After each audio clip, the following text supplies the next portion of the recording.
From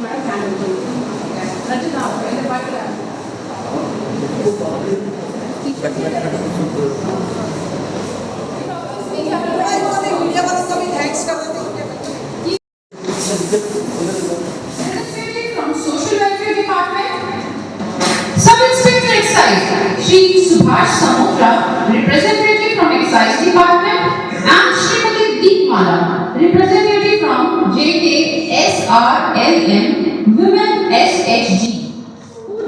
Representatives from Education Department and second event coordinator.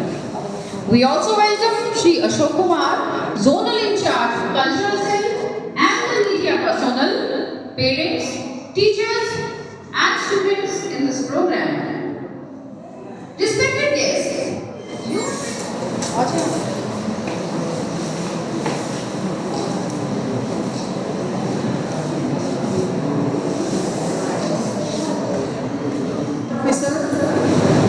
Lady Sharma ji जो हमारे बीच नहीं है, क्योंकि यहाँ इस वक्त डिफरेंट स्कूल्स में प्रोग्राम चल रहे हैं।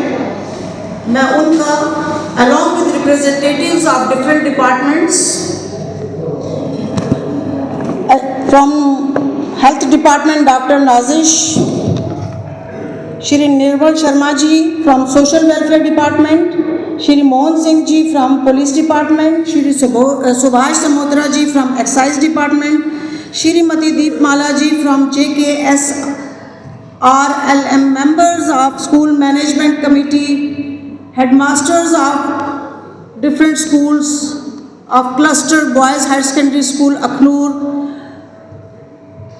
Mr. Naseeb Singh ji and Headmaster Kotgadi, media persons. RBS के हम अक्सर हर साल आपके स्कूल में आते हैं और मेडिकल चेकअप के लिए आते हैं, लेकिन आज हम स्पेशली ड्रग अब्यूज़ के बारे में आए हैं आपसे बोलने के लिए कि ये कितनी ख़तरनाक चीज़ है। ड्रग्स जो है वो 3 तरह के होते हैं, ठीक है।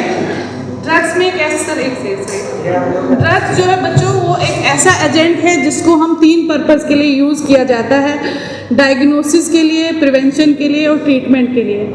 डायग्नोसिस क्या है, पहले मैं आपको डायग्नोसिस बताना चाहूँगी। आप जब भी किसी मेडिकल डॉक्टर के पास जाते हैं या प्रैक्टिशनर के पास जाते हैं, वो पहले आपका टेस्ट करवाता है, वो देखते हैं उसमें जो एजेंट यूज़ होता है, चाहे अल्ट्रासाउंड के लिए चाहे टेस्ट के लिए, उसको हम बोलते हैं डायग्नोसिस, जिसमें आपके क्लियर पता चलता है कि आपको प्रॉब्लम क्या है, आपको डिजीज़ क्या है।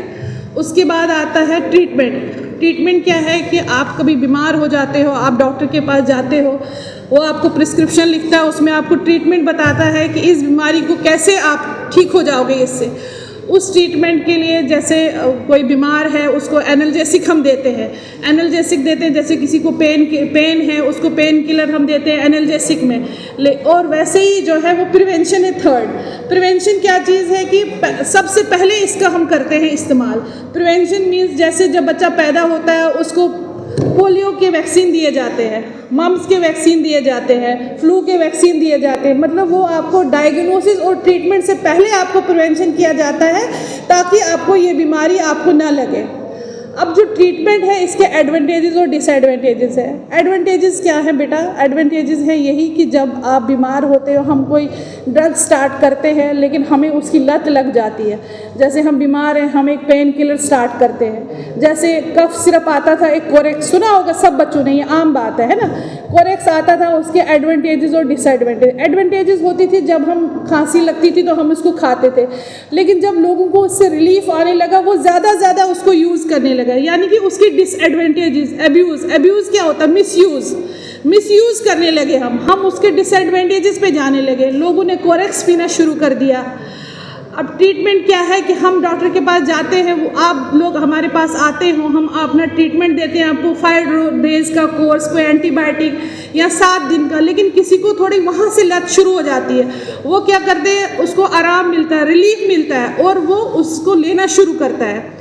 उसके बाद क्या होता है कि वही बच्चे जो है, अब समाज में बच्चे जो हैं, आजकल के जो बच्चे हैं जिनको ये लत लगी हुई है, मतलब अब्यूज़ मिसयूज़ जो हो रहा है ड्रग्स का, वो क्या है, 2 तरह की क्लासिफिकेशन होते हैं। बच्चों को क्या है कि जब आवाज़ आ रही है, बच्चों को क्या है कि कुछ बच्चे जो हैं जिनको जैसे घर वाले प्यार से ही किसी कम मार्क्स आते हैं या कुछ आता है तो बोलते हैं ज़रा, मतलब वो तो बोलते हैं प्यार से, लेकिन हमें लगता है नशे की लत जहां एक तरफ आपको मानसिक और शारीरिक रूप से बीमार करती है, वहीं दूसरी तरफ आपकी आर्थिक स्थिति को भी झिझोर कर रख देती है। ड्रग्स के चंगुल में फंसकर आज जम्मू कश्मीर के युवा भी तनाव और डिप्रेशन के अलावा heart attacks, liver failure, kidney failure जैसी कई तरह की जानलेवा बीमारियों के शिकार हो रहे हैं। नशे के आदी हो जाने के बाद समाज में भी लोग उन्हें शक की निगाह से देखने लगते हैं, जिसका खामियाजा पूरे परिवार को भी चुकाना पड़ता है।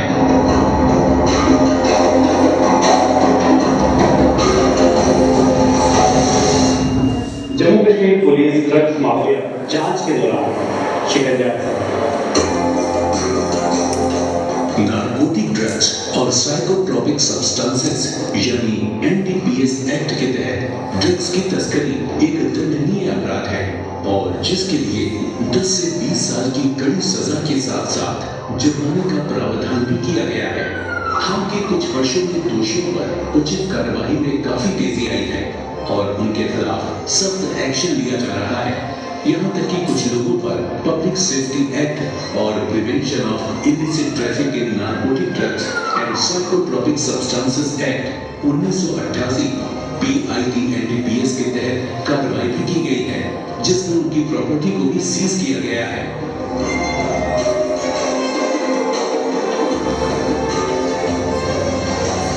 पिछले कुछ वर्षों के दौरान ड्रग एडिक्शन के कारण कई नौजवानों की जान भी गई है, जो कि एक चिंता का विषय है।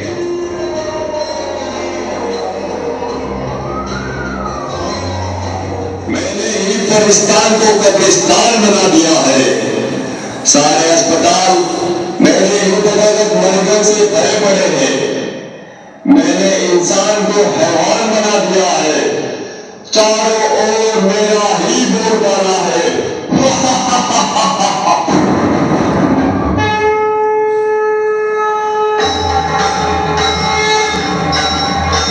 एक क्रूरता है, कमजोर मानव को अपने वश में करके तो गुर्रा रहा है। तेरे राज्य का अब अंत आ चुका है। तेरे पापों की अब अति हो चुकी है।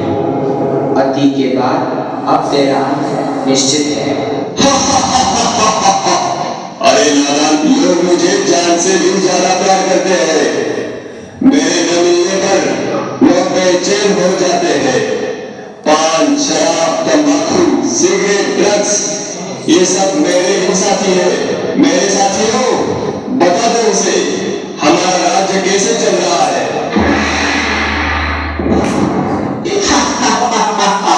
मैं हूँ तंबाकू, कर देता सबके दिल को बेकाबू।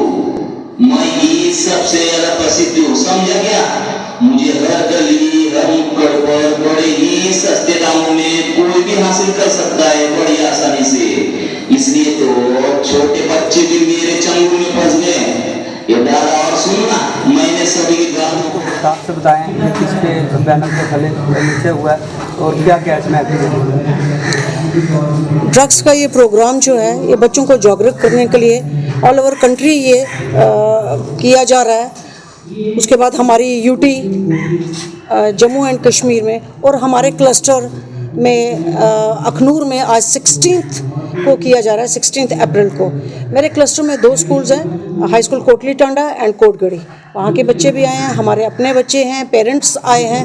लगभग 250-300 लोग यहाँ एकत्रित हुए हैं and representatives of different departments, हमारे staff members, police officers and excise की तरफ से आए हैं, हेल्थ की तरफ से आए हैं, अपने पुलिस की तरफ से आए हैं। हम सब का मकसद यही है कि हमारे बच्चे जो नन्हे मुन्ने बच्चे हैं जो इस बुरी ड्रग्स की गिरफ्त में आ गए हैं और इनको इससे बाहर निकालना है। कोशिश ये करनी है कि बच्चे इसमें पढ़े ही नहीं, निकालने की वो बने ही ना। और जो पढ़ चुके हैं, हमारी सोसाइटी का, हम टीचर्स का, पेरेंट्स का, प्रिंसिपल्स का और हमारी कम्युनिटी का ये फ़र्ज़ है कि हम मिलजुल के सब बच्चों की उनकी सहायता करें ताकि ये बच्चे उसमें इन्वॉल्व ना हो। मैं तो ये कहना चाहूँगी कि मेरे टीचर्स का ये मैक्सिमम ये रोल रहेगा कि हमारे बच्चे पढ़ाई के साथ साथ को करिकुलर एक्टिविटीज़, गेम्स में रहें ताकि ताकि उस तरफ इन बच्चों का ध्यान ही ना जाए। बच्चों को एक घर में भी पेरेंट्स को ऐसा माहौल देना चाहिए ताकि बच्चे अकेलेपन में, एकांत में ना रहें, ऐसी बात सोचे भी ना। मैक्सिमम उनको टाइम दे अपने दादा दादी, नाना नानी के साथ। जब हम लोगों का वैसे टाइम था, आप सब जानते हैं, एक जॉइंट फैमिलीज़ में, तो ऐसे ड्रग्स का होता नहीं था। मैं पूरी कम्युनिटी को, पूरे पेरेंट्स को, टीचर्स को और आप हमारे बच्चों को एक गुजारिश दिल की गहराइयों से करती हूँ कि इस बुरी बीमारी में मत पड़िए। अगर कोई बच्चा आपको अपनी कम्युनिटी में, अपने मोहल्ले में मिलता है तो इमीडिएटली हमारे कॉन्टैक्ट नंबर्स जो स्कूल में भी लगे हुए हैं और डिस्प्ले भी किए हुए, इमीडिएटली वहाँ इन्वॉल्व करिए, उनको इन्फॉर्म करिए और उनको, उनके पेरेंट्स को ये बताइए कि ऐसे रिहैबिलिटेशन सेंटर्स बने हुए हैं जिनमें अगर कोई भगवान न करे या खुदा न खास्ता बच्चा इसमें पड़ चुका है तो उसको इसमें से बाहर निकाल सके।